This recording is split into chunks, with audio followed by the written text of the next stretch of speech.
Imagine you wake up tomorrow and the sun is gone. Not a cloudy day, not a gray winter morning with diffused light coming through the clouds. The sun simply stops appearing. No UV radiation, no direct light, nothing landing on your skin from the sky above. You might assume your body would take weeks to notice. It would begin responding within days. Here is what happens to you, system by system, starting from the moment sunlight disappears entirely from your life.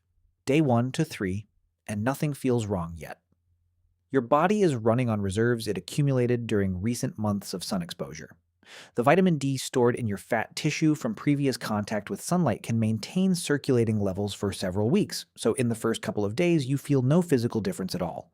Your circadian rhythm is still tracking a schedule it learned before the light disappeared, using temperature fluctuations, meal times, and habit to keep the internal clock roughly calibrated. But the most important input that clock relies on is already missing. Your eyes contain a special class of cells that have nothing to do with your ability to see shapes or colors.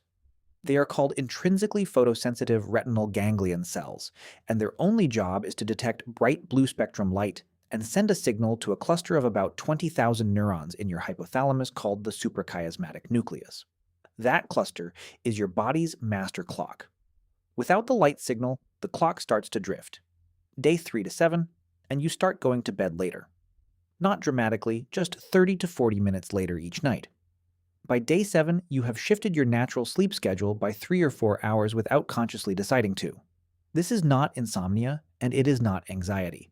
This is your circadian system running on its default cycle, which is naturally slightly longer than 24 hours, without the daily correction from light that normally resets it each morning. Your melatonin production, which should rise predictably at the same time each evening to signal that sleep is approaching, begins appearing at irregular and unpredictable times. You feel exhausted at noon and alert at midnight, and the two sensations swap positions daily. Thok lived through exactly this kind of drift. During long winters in Europe 40,000 years ago, cave-dwelling humans could go weeks with almost no direct sun exposure, and their bodies had one default response built in over hundreds of thousands of years of selection: sleep longer, eat denser food, move less, and wait. Your body still carries that exact same instruction. The problem is that modern life does not allow you to follow it. Week 2, and your mood begins to shift. Serotonin, the neurotransmitter most directly linked to mood stability and motivation, is regulated in part by light hitting the specific detector cells in your retina. When those cells stop receiving adequate light, serotonin production in the brain declines. You start to feel slower, heavier, less interested in the things that normally engage you, more likely to stare at a wall and not know why. This is not a psychological fragility. It is a direct biochemical consequence of a missing environmental input. In 2002, researchers published a study in The Lancet in which they measured serotonin production rates in the brains of volunteers across different seasons and different light exposure levels. The correlation between sunlight hours and serotonin synthesis was direct and measurable.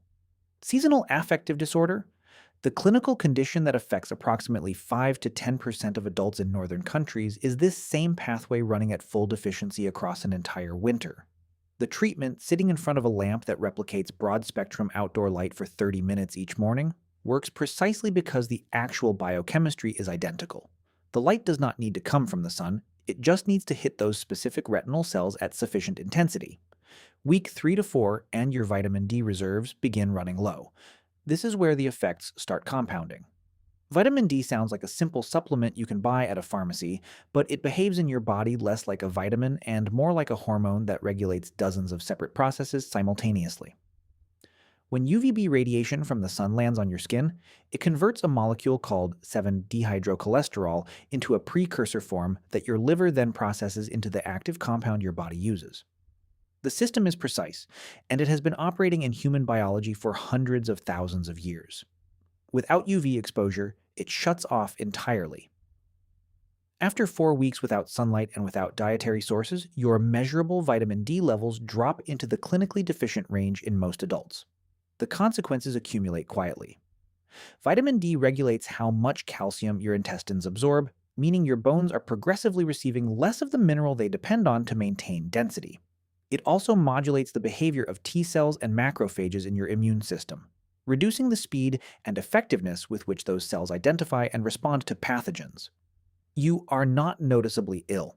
You are running all of your major systems at reduced efficiency simultaneously, across a range of processes you cannot feel directly. Thok solved this problem without knowing the chemistry. Fish, organ meat, animal fat, and eggs all contain preformed vitamin D that bypasses the UV conversion pathway entirely and enters your body directly through digestion. Archaeological evidence from human settlements in northern Europe suggests that populations living at high latitudes consumed exactly these foods in large quantities during winter months. Your biology is identical to theirs. The food environment is not. Month 2, and something unexpected happens to your blood pressure.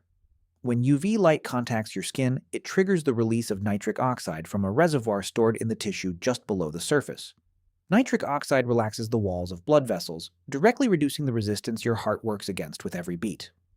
In 2014, researchers at the University of Edinburgh exposed volunteers to UV light for 20 minutes and recorded measurable drops in blood pressure that persisted for hours afterward. Then they exposed the same volunteers to the same amount of warmth without UV, using heat lamps. The blood pressure effect disappeared. The warmth was not the mechanism. The UV was. This means that one of the primary ways sunlight protects your cardiovascular system cannot be replicated by a supplement or a warm bath, because the entire mechanism operates at the level of your skin's response to ultraviolet radiation specifically. Month 3, and your eyes adapt to the dark.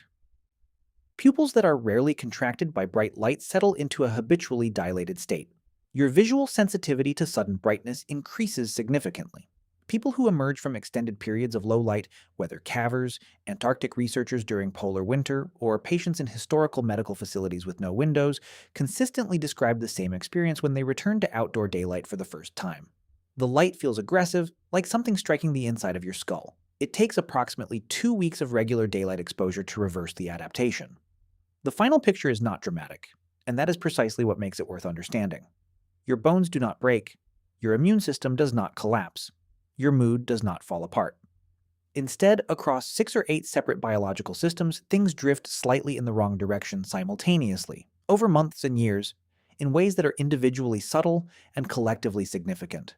Slightly disrupted sleep, compounding into chronic fatigue. Slightly reduced serotonin, compounding into persistent low mood. Slightly declining bone density, building toward osteoporosis decades later. Slightly elevated blood pressure, adding years of extra strain to the heart.